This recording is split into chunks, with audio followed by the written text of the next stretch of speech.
നമസ്കാരം. Raf talks ഫുട്ബോളിലേക്ക് ഏവർക്കും സ്വാഗതം. അമേരിക്കൻ ക്ലബ്ബായ ഇന്റർ മയാമി സമീപകാലത്ത് ഒരുപാട് അർജന്റീൻ താരങ്ങളെ സ്വന്തമാക്കിയിരുന്നു.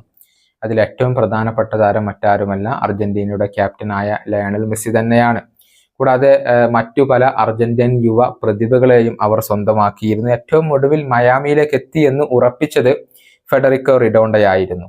അർജന്റീനയുടെ അണ്ടർ 23 ടീമിനു വേണ്ടി കളിച്ചുകൊണ്ടിരിക്കുന്ന ഈ താരം ഒളിമ്പിക് യോഗ്യതയിൽ മികച്ച പ്രകടനം നടത്തിയിരുന്നു. അർജന്റീന ക്ലബ്ബായ അർജന്റീനോസ് ജൂനിയേഴ്സിന്റെ താരമാണ് ഇദ്ദേഹം. ഡിഫൻസീവ് മിഡ്ഫീൽഡർ പൊസിഷനിൽ കളിക്കുന്ന ഈ താരത്തെ സെർജിയോ ബുസ്കറ്റ്സിന്റെ ബാക്കപ്പായി കൊണ്ടാണ് മയാമി പരിഗണിച്ചിരുന്നത്.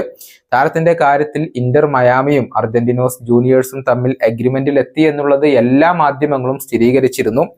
എന്നാൽ അവസാന നിമിഷം ഇവിടെ ഒരു ട്വിസ്റ്റ് സംഭവിച്ചിട്ടുണ്ട്. അതായത് 8 മില്യൺ യൂറോ നൽകാമെന്നായിരുന്നു മയാമി ആദ്യം സമ്മതിച്ചിരുന്നത്.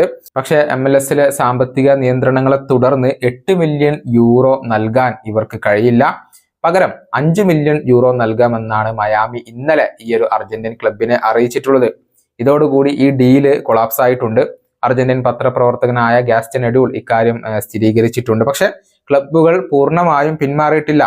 അർജന്റീൻ ക്ലബ്ബ് 24 മണിക്കൂർ കൂടി ഇന്റർ മയാമിക്ക് അനുവദിച്ചിട്ടുണ്ട്. അതിനുള്ളിൽ എത്രയും പെട്ടെന്ന് ഇക്കാര്യത്തിൽ ഒരു പരിഹാരം കാണണം എന്നാണ് അർജന്റീനോസ് മയാമിയെ അറിയിച്ചിട്ടുള്ളത്. ഏതായാലും ഇന്ന് ഒരു യോഗം ഇരു പാർട്ടികളും തമ്മിൽ വിളിച്ചു ചേർത്തിട്ടുണ്ട്. ഇന്നത്തോടുകൂടി താരത്തിന്റെ കാര്യത്തിൽ തീരുമാനമാകും എന്നാണ് പ്രതീക്ഷിക്കപ്പെടുന്നത്. 8 മില്യൺ യൂറോ നൽകിയാൽ മാത്രമേ താരത്തെ വിട്ടു നൽകുകയുള്ളൂ എന്നാണ് ഈ ഒരു അർജന്റീൻ ക്ലബ്ബ് സ്വീകരിച്ചിരിക്കുന്ന നിലപാട്. വീഡിയോയുടെ അവസാനിപ്പിക്കുന്നു. വീണ്ടും കാണാം.